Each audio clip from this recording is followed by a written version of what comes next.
Hello students, welcome to today's class.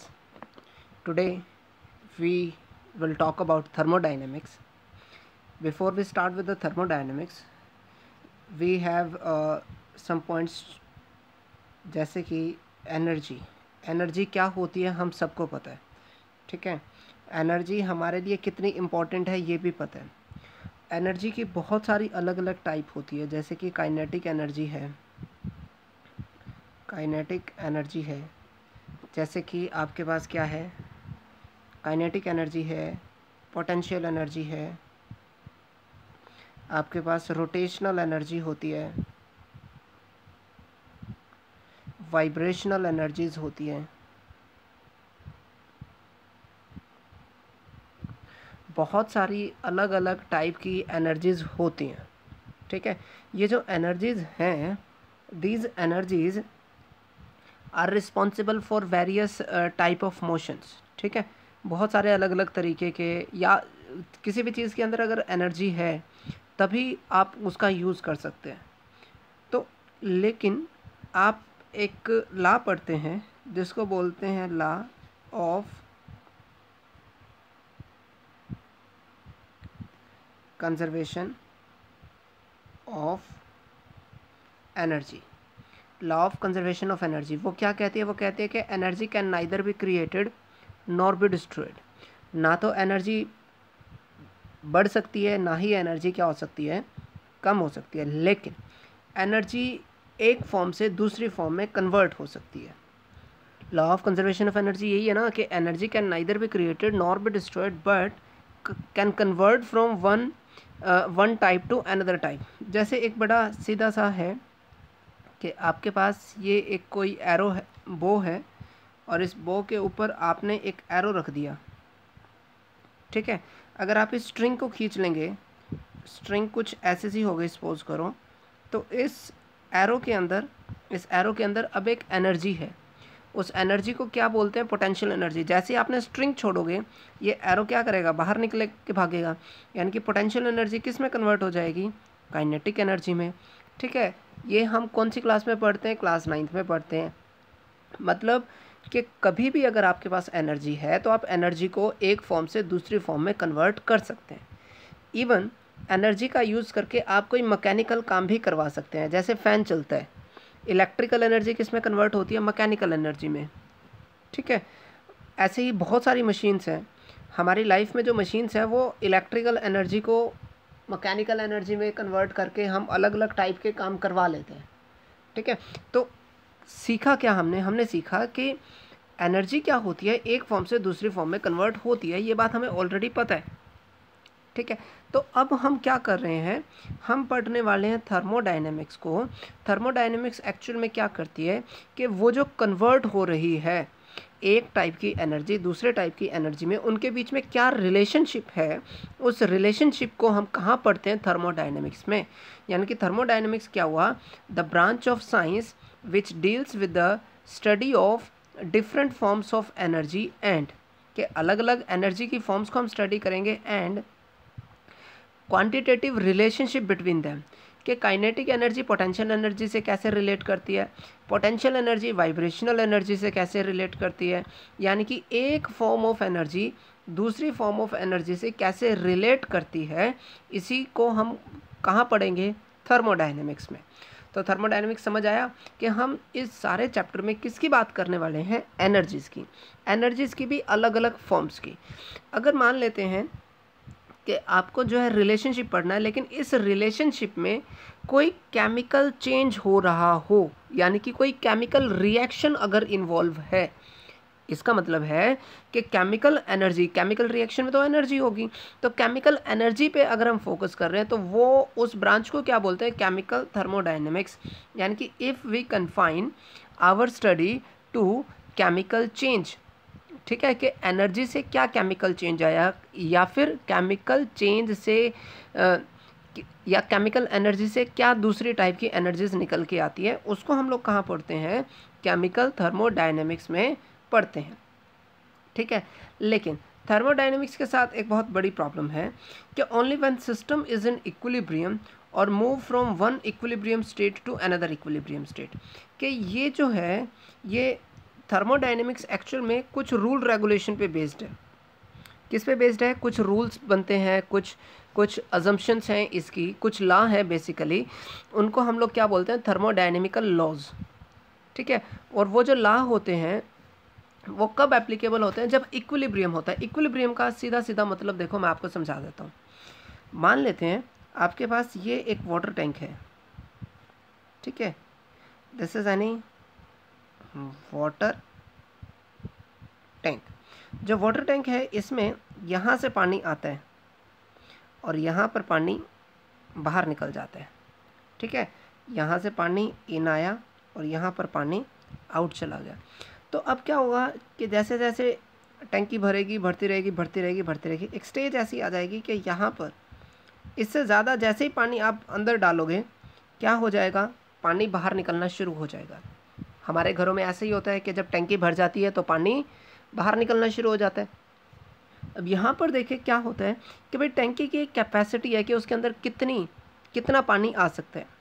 अब उतना पानी आ गया, उसके बाद अगर आप जितना पानी उसमें डालोगे, यानी कि जितना टैंकी भरोगे, पानी डाल रहे हैं मतलब टैंकी भर रही है, और पानी बाहर जा रहा है मतलब टैंकी खाली हो रही है। यानी कि एक कैपेसिटी के बाद जितना पानी डालोगे या जितना टैंकी भरोगे उतना पानी बाहर निकल जाएगा या उतनी टैंकी खाली हो जाएगी। यानी कि amount of water in is equal to amount of water out. ठीक है, इसका मतलब है कि यहाँ क्या हो गया? इक्विलिब्रियम हो गई। यानी कि टैंकी एक टाइम में मतलब रिएक्टेंट कन्वर्ट हो रहे हैं प्रोडक्ट में, यानी कि टैंकी भर रही है। एट द सेम टाइम जितनी तेज़ी से टैंकी भरेगी, मतलब जितना ज़्यादा पानी भेजोगे उतनी तेज़ी से टैंकी खाली हो जाएगी। यानी कि product will convert into reactant. जब रिएक्शन दोनों डायरेक्शन में जा रही हो उसको क्या बोलते हैं? इक्विलिब्रियम। यानी कि जब भी थर्मोडायनेमिक्स आप पढ़ोगे तो रिएक्शन दो डायरेक्शन में जा सकती है, फॉरवर्ड डायरेक्शन में भी जा सकते हैं और वो बैकवर्ड डायरेक्शन में भी जा सकती है। ठीक है, तो थर्मोडायनेमिक्स के लिए ये सबसे इम्पोर्टेंट कंडीशन है कि the laws of thermodynamics are applicable only when system is in equilibrium. कि सिस्टम अगर इक्विलिब्रियम में है तभी ये लॉ एप्लीकेबल होंगे। एक्चुअल में मैं आपको बता दूं, जो थर्मोडायनेमिक्स है, थर्मोडायनेमिक्स के बेसिकली 4 लॉज हैं। Zero law, first law, second law and third law. ये 4 लॉज पे बेस्ड है आपकी क्या? थर्मोडायनेमिक्स। ठीक है, लेकिन इसकी अगर आप बात करें इम्पोर्टेंस की, कि भाई सबसे पहले ये समझ लेते हैं कि थर्मोडायनेमिक्स पढ़े ही क्यों, हमें फ़ायदा क्या है। सबसे बड़ी बात, predict the feasibility of the reaction under given set of condition. कि कोई रिएक्शन होगी या नहीं होगी। मतलब ये हो गया कि अगर मेरे पास H2 है और H2 में मैं O2 डाल रहा हूँ, अब वाटर बनेगा। ये ये जो है थ्योरेटिकल बात है। अब एक्सपेरिमेंटली ये बनेगा कि नहीं बनेगा ये हमें कौन बताता है? थर्मोडायनेमिक्स।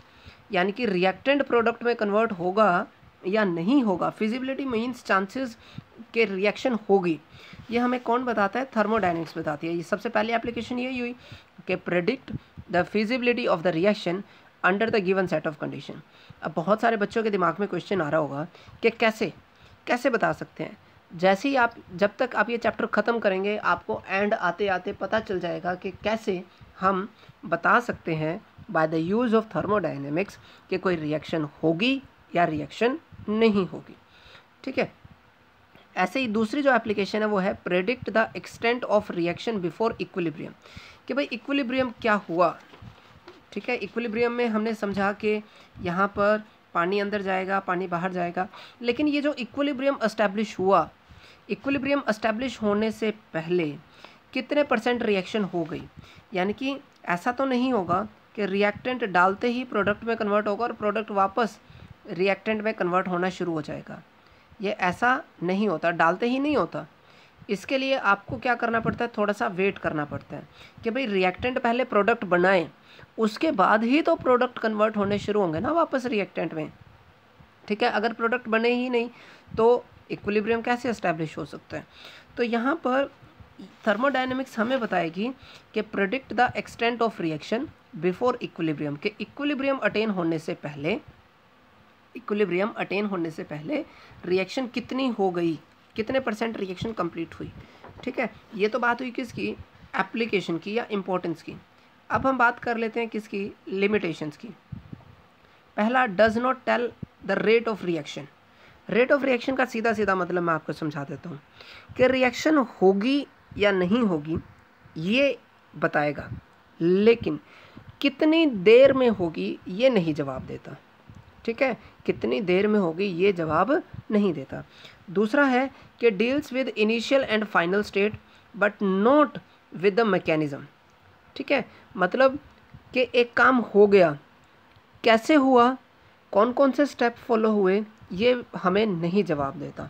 जैसे हम नॉर्मली क्या देते हैं ना कि आम खाओ, गुठलियाँ गिनने में क्या रखा है, तो थर्मोडायनेमिक्स कहती है भाई आप आम खाओ, गुठलियाँ गिनने में कोई फ़ायदा नहीं है।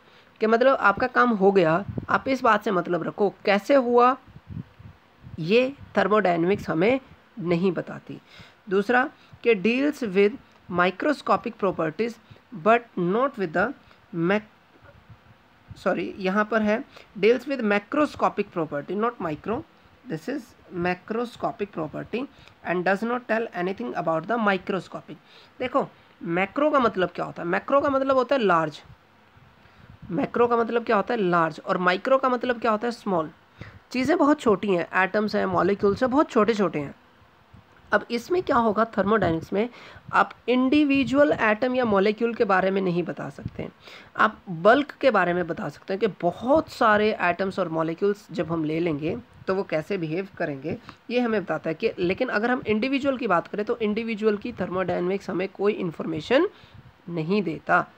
ठीक है, पहला does not tell rate of reaction, second deals with initial and final state but not with the mechanism, and third limitation is deal with microscopic property but macroscopic property not with a macro मतलब large bulk की properties और micro मतलब small individual से related properties। ठीक है, अब हम थोड़ा सा आगे चलते हैं। देखें हमारे पास क्या होता है, यूनिवर्स है, यूनिवर्स बहुत बड़ा है। थर्मोडायनेमिक्स में हम दो वर्ड यूज़ करते हैं, एक सराउंडिंग है और एक क्या है, सिस्टम है। सिस्टम किसको कहते हैं, ये यूनिवर्स का वो हिस्सा है जिस पे एक्सपेरिमेंट आप करेंगे, जिस पे आप एक्सपेरिमेंट करना चाहते हैं, that part of universe chosen for experiment, that part is called system. और सराउंडिंग क्या होगा कि रिमेनिंग पार्ट, सिस्टम को छोड़ के यूनिवर्स की जितनी भी चीज़ें होंगी वो सब मेरे लिए क्या हो जाएंगी, सराउंडिंग। यानी कि system plus surrounding system plus surrounding is equal to universe. ठीक है, मैं कह सकता हूँ कि surrounding plus system is called universe. ठीक है, तो फिर से मैं कह रहा हूँ कि सिस्टम क्या है, यूनिवर्स का वो हिस्सा जिस पे हम एक्सपेरिमेंट करेंगे या जिसमें चेंजेस आप ऑब्जर्व करना चाहते हैं, वो क्या होगा, system. Remaining part is called surrounding, और दोनों को कंबाइन कर देंगे तो क्या आ जाएगा, यूनिवर्स। ठीक है, अच्छा यहाँ पर एक और वर्ड आता है जिसको हम लोग बोलते हैं बाउंड्री, जिसको क्या बोलते हैं, बाउंड्री। बाउंड्री क्या होता है, boundary is the line, it may be real और it may be imaginary,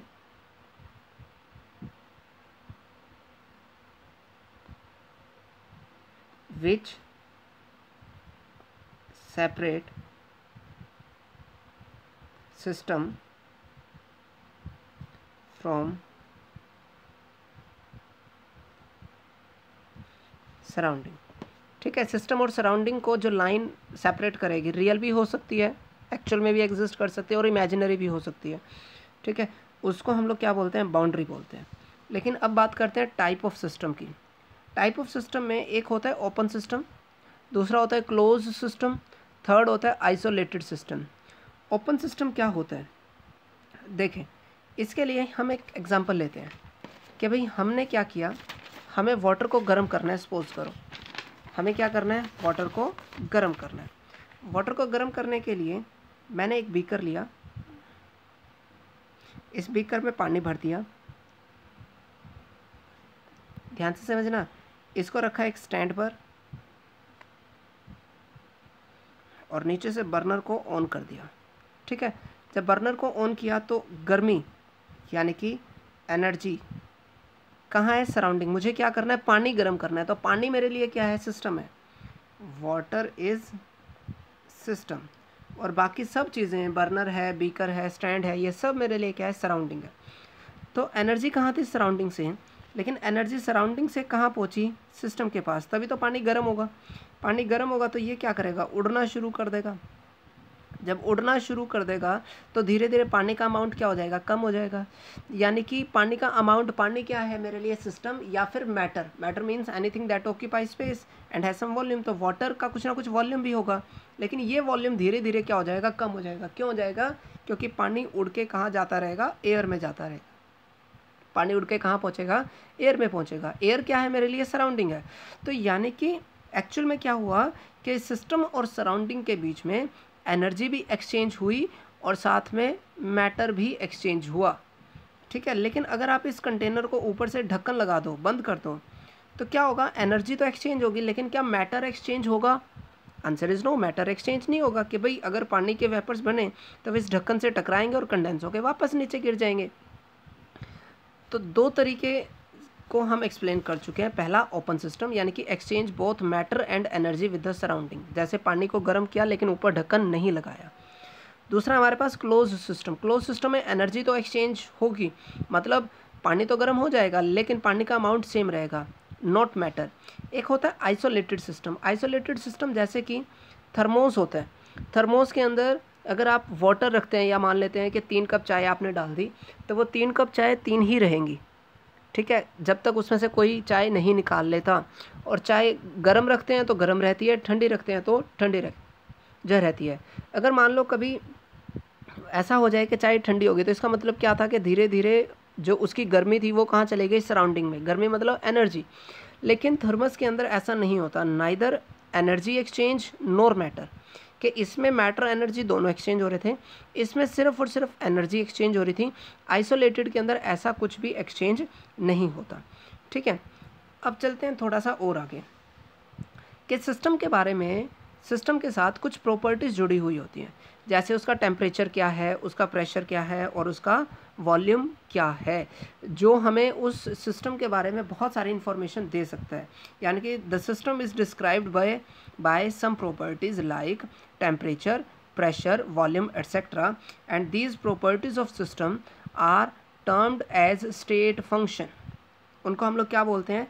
state function. State मतलब किस कंडीशन में है, उस कंडीशन को एक्सप्लेन करने के लिए जो जो आपको चीज़ें चाहिए उन सब का कलेक्टिव नेम क्या है? State function. ठीक है, and the state function of system means condition of the system which is described by certain observable properties. कि अगर आपको जो है सिस्टम के बारे में बताना है तो आपको इन ऑब्जर्वेबल प्रॉपर्टीज़ के बारे में सोच के, समझ के, आप उनको ऑब्ज़र्व करके, जैसे आप टेम्परेचर ऑब्ज़र्व कर सकते हैं, आप प्रेशर ऑब्ज़र्व कर सकते हैं, आप ये पता लगा सकते हैं कि इसका वॉल्यूम क्या है। तो इन प्रॉपर्टीज़ का यूज़ करके आप सिस्टम के बारे में बहुत सारी इन्फॉर्मेशन दे सकते हैं। If any of the properties gets changed the system is said to be in the different state. कि अगर मान लो टेम्परेचर चेंज हो गया, टेम्परेचर चेंज हो गया तो इसका मतलब होगा कि सिस्टम ने अपनी स्टेट चेंज कर ली। क्योंकि स्टेट कहाँ से डिफाइन हो रही है? प्रॉपर्टी से। यानी कि अगर प्रॉपर्टी चेंज तो स्टेट चेंज, प्रॉपर्टी चेंज तो स्टेट चेंज। ठीक है, अब इसमें ये जो फंक्शंस हैं, जो ये प्रॉपर्टीज़ हैं, ये बेसिकली दो तरीके की, दो कैटेगरीज में रखी जाती है। पहली जिनको हम लोग बोलते हैं स्टेट फंक्शन, दूसरा जिनको हम बोलते हैं पाथ फंक्शन। एक क्या हो गया? स्टेट फंक्शन, और दूसरा क्या हो गया? Path function. स्टेट फंक्शन में इस बात से फ़र्क नहीं पड़ता कि कोई चेंज कैसे हुआ। जैसे फॉर एग्जांपल ये एक बंदा है, यहाँ पर ये कुछ स्टेयर्स हैं, अगर उसको यहाँ से उठकर यहाँ जाना है तो उसके पास दो तरीके हैं कि या तो वो स्टेयर से जाए या फिर वो क्या करें, वो किसका यूज़ करे? वो लिफ्ट का यूज़ करे या एक्सेलरेटर का यूज़ करें, जिसका मर्जी यूज़ करें। लेकिन अगर वो यहाँ पहुँच गया तो यहाँ पहुँचने के बाद इसकी जो पोटेंशियल एनर्जी होगी इसकी जो पोटेंशियल एनर्जी होगी वो क्या होगी, वो तो हमेशा सेम ही होगी। पोटेंशियल एनर्जी क्या होगी, mgh। आपको पता है ना कि पोटेंशियल एनर्जी का फॉर्मूला क्या होता है, mgh। कि वो बंदा यहाँ पर जब पहुँच गया, ये हाइट कितनी है, ये हाइट है h है, तो पोटेंशियल एनर्जी क्या हो जाएगी, mgh। अब वो अगर स्टेयर चढ़ के पहुँचा है तो भी mgh पोटेंशियल एनर्जी है, अगर वो लिफ्ट से पहुँचा है तो भी mgh ही है उसकी पोटेंशियल एनर्जी। यानी कि इस बात से फ़र्क नहीं पड़ता कि वो कैसे पहुँचा, सिर्फ इस बात से फ़र्क पड़ता है कि वो पहले कहाँ था और वो अब कहाँ है, यानी कि उसकी इनिशियल स्टेट क्या थी और उसकी फाइनल स्टेट क्या है। यानी कि the change in the value of property depend upon initial state and final state. जैसे कि वॉल्यूम है टेम्परेचर, टेम्परेचर से समझो कि आपने किसी चीज़ का टेम्परेचर 25 से लेकर 25 डिग्री सेल्सियस से 30 डिग्री सेल्सियस कर दिया, 25 से कितना कर दिया, 30 डिग्री सेल्सियस कर दिया। कितने सारे तरीके हैं, हो सकता है कि आपने उसको धूप में रख दिया हो, ऐसा भी हो सकता है कि आप उसको लगातार गर्म कर रहे हो, तो आपने चाहे धूप में किया हो या गर्म किया हो, टेम्परेचर तो चेंज हो गया ना। टेम्परेचर चेंज कितना हुआ वो किस बात पे डिपेंड करता है कि पहले कितना टेम्परेचर था और अब कितना टेम्परेचर, इस बात से तो फ़र्क पड़ता ही नहीं कि कैसे किया आपने। तो ये जो टेम्परेचर हुआ वो क्या हुआ, स्टेट फंक्शन। लेकिन कभी अगर इस बात से फ़र्क पड़े कि कैसे वो चेंज हुआ है, उसको हम लोग क्या बोलेंगे, पाथ फंक्शन। यानी कि change in the value depends upon the path followed. अगर मान लो आप यहाँ से लिफ्ट में जाएंगे तो आप थकेंगे नहीं, ठीक है, लेकिन अगर आप चढ़ के जाएंगे, सीढ़ियाँ चढ़ के जाएंगे, तो आपको एनर्जी कंज्यूम करनी पड़ेगी। यानी कि आपको कितना काम करना पड़ रहा है वो डिपेंड करता है कि आपने कौन सा रास्ता इस्तेमाल किया था, ठीक है। तो थर्मोडायनेमिक्स के फंक्शन को हमने दो कैटेगरीज में डिवाइड कर दिया, पहला स्टेट फंक्शन और दूसरा कौन सा, पाथ फंक्शन। स्टेट फंक्शन में डिपेंड करता है कि इनिशियल स्टेट क्या है और फाइनल स्टेट क्या है। पाथ फंक्शन में डिपेंड करता है कि भाई आपने किस तरीके से वो रिएक्शन करवाई है।